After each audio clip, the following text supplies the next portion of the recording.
Hey guys, welcome back once again. For those of you new here, hello and welcome. My name is Evie and we are doing the cassowary habitat today. I have been actually very much vibing, yeah, straight up vibes, with the Down Under house recently. Once I did the saltwater crocodile habitat, which if you haven't seen it, highly recommend. I will leave it linked at the end of this video. I really just wanted to get straight in with the cassowary, as I feel like the kangaroo habitat is probably not going to be as fun. I feel like they're quite sparse animals, they don't like a lot of foliage, they don't like really that much stuff going on in general. So I think this was kind of the last super kind of bushlandy, super intense with plants and stuff like that, and I had a thought, and sometimes that's very dangerous for me, because it means that there's going to be a lot of work. So you will see if you have seen some of my other videos that this little lookout area up the top of the cassowary habitat is new. That was not in there. I had a grand idea because I'm like, I don't really have any good viewing areas for them. So there is this nice roundabout area up the top as well as one sneaky peeky area down the bottom. But the kind of idea was to have this nice creek running through, but because this is all dug into the ground kinda, how do I put this lightly? It's not at the correct water level, so I either had to bring the entire habitat up a couple of meters or down like a meter to make it look right, and I was lazy, pretty much. So I did the old little trickeroony with one of the fountain pieces, which actually allows you to have a little bit of water. I'm doing it again here, you can see, and just doing it that way to try and create a man-made waterfall. Obviously man-made, it's in a bunker of a exhibit house, pretty much. It is all man-made. But I am actually really happy with how this little water feature did turn out. I would like to kind of push myself a little bit more to do some sneaky peeky things a little bit like this, as if you're not new here, you will know that I do be loving some waterfalls. I do love them. They are my favorite. They are my best. In real life and in this game, waterfalls are my favorite. If I find a game and I know that you can build waterfalls in it, it makes me so freaking happy. Like this game, as soon as I realized you could actually build waterfalls, I nearly pissed my pants with excitement. That's not even an exaggeration. And then also, Animal Crossing, when I realized you could terraform and build waterfalls in that, almost pissed my pants. I might have a problem. But no, back on track to the actual cassowary habitat. It came together pretty well. It did take me a long time. I chopped and I changed, I changed and I chopped, and all that jazz. I felt it really hard to make it look really nice and dense with such an area, because I do picture cassowaries to live in quite tropical, rainforesty areas, and when the rest of kind of the habitats in here have this nice red dirt earth toned vibes to it, I really need to stop using vibes, kind of feel to it. It's hard to make this look nice and dense and tropical. I would really like it if Planet Zoo could implement the fact that you could use different terrain paints and brushes and stuff like that in different biomes. I do understand why they do it, so you're not just having these stark contrasts between grass and dirtland.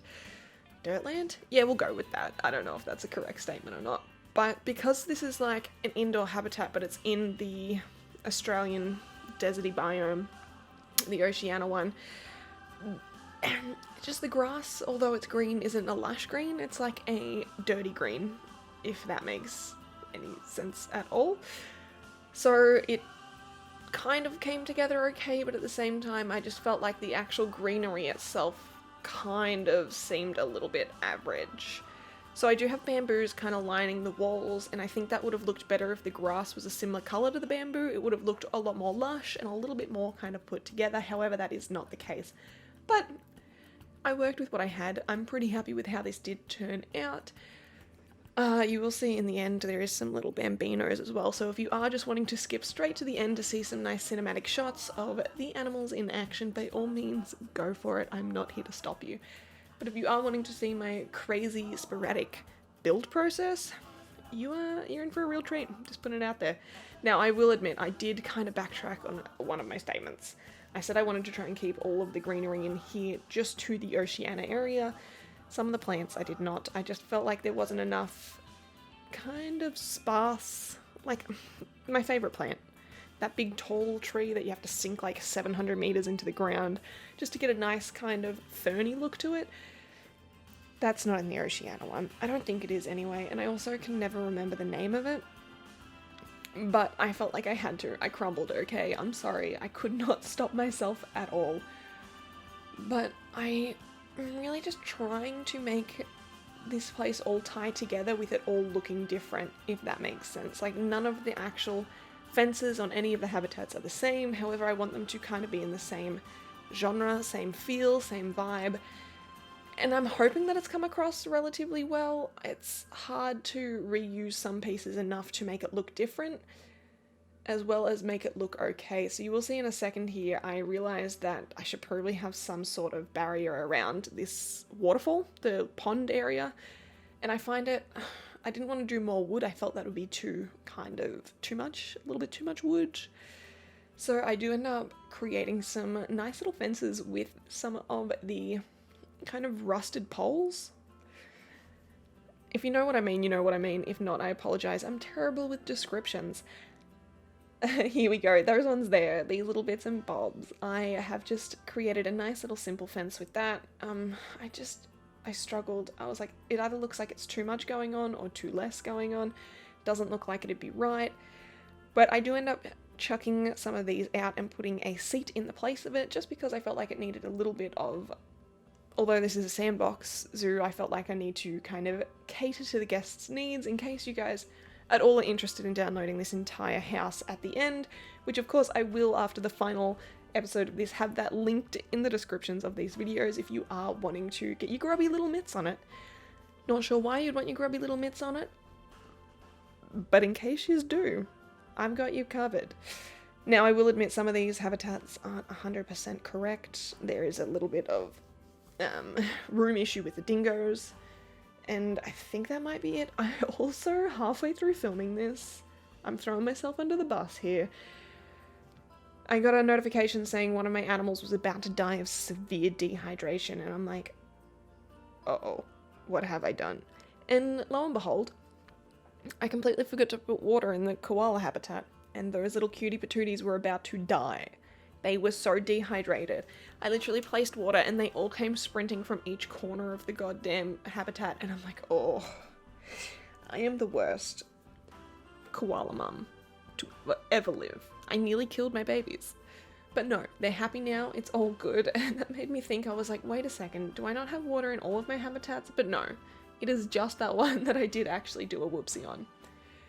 No, I just felt like it was that little narrow bit there, if I was to build a wall all the way up and kind of cover it so people couldn't stand on this walkway and look into the habitat, I felt like it was just too narrow between the looking kind of deck and the wall, so I just felt like it was pretty useless for me to actually just build a wall tall enough for them to not look over, even though the characters in this game, oh my god, patrons, the people that come to the zoo will literally look through a rock to see animals. They don't give a fuck. They do what they want, and it's highly infuriating. So I ended up keeping that down and changing the habitat kind of barrier just to block it off there, so I could just create a nice little kind of greenery area. I feel like it's something that I didn't really have, just a nice patch of foliage, plants, all that jazz actually in the house. I felt like since you kind of walk in, it's been pretty intense from like the koala through the saltwater crocodiles to here. There's not much kind of going on other than fences and information boards. So I wanted to get a little bit creative, and that's what I decided to come up with. But the speed build here is actually about to come to an end, and we are about to do a nice little cheeky walkthrough. The videos have not actually been quite as long as previous ones, so I hope that you guys are enjoying the shorter videos. As well as, I do want to apologize, there will be no more kind of face cam videos just for a couple of months. I have had to move into a new place, and there's just no room for me to set up my green screen or kind of have a nice angle for my camera, so it will just be a voiceover Eevee from now on until a couple of months, so I hope that you guys can stick with me. If not, I do completely understand. But this is the Cassowary habitat. This is the pride and joy. There should be two little bambinos in there as well. That is the nice little peeky hole just on the way up, so you are kind of aware of what animal you will be seeing next. Now I did create these nice little area with the cassowary statues, which are actually really cute. I didn't realize that they were recolorable. That just got worse as I tried to say it. Recolorable? There we go. Nailed it. So I was actually quite enjoying mixing that up ever so slightly. I wish that maybe they had some different sizes. Because the males are such smaller than the females, it would be nice to kind of mix that up a little bit. But that's just me being picky. A little bit too picky. Again, Frontier, if you're watching this, saltwater crocodile signs, please. That's all I ask for. I don't ask for much. I just need a saltwater crocodile sign, and I don't want to make one myself. As well as if we could have some smaller education boards and information boards. Also, I would lose my shit. But that's it. That's my wish list. I don't care about no more animals. I don't care about that. I just want some signs, man. But, oh, I have to admit, the babies in the, like, the baby cassowaries are so freaking cute, man. They're so little.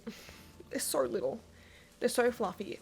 They're adorable, as well as the, like, zoomies that the big cassowaries do. Oh, I love it so much. I do. Even though cassowaries make terrifying noises and are terrifying animals. Like, if you ever come across a cassowary in the wild, you'd probably shit your pants. They're terrifying. I never want to come across one in the wild. Is that too much to ask? Oh my god. Look at the little fluffer buffer. I forgot I filmed it. This is beautiful. Look at it. Oh, they literally dip their head and just like run. Oh my god. I love the zoomies so freaking much, man. They have to be one of my favorite birds in this game so far. Hopefully they do create some more expansions with some birds soon. The poops that they do. I'm sorry, I just got distracted mid-sentence. One of the nastier poos. Hippos and cassowaries have some nasty shit going on. But hopefully, in the next month or so, we do get another, or probably in about a month's time, it'll be 1 year anniversary for Planet Zoo. So hopefully we get a nice free update coming up with maybe a little bit of content in it. Who knows? I am crossing my fingers and crossing my toes for, if not a free update, which I'm assuming there will be an update, another pack at least, because the animals in this game are stunning. But thank you guys so much for hanging with me today. I hope you guys did enjoy, and I will see you all next time. Bye!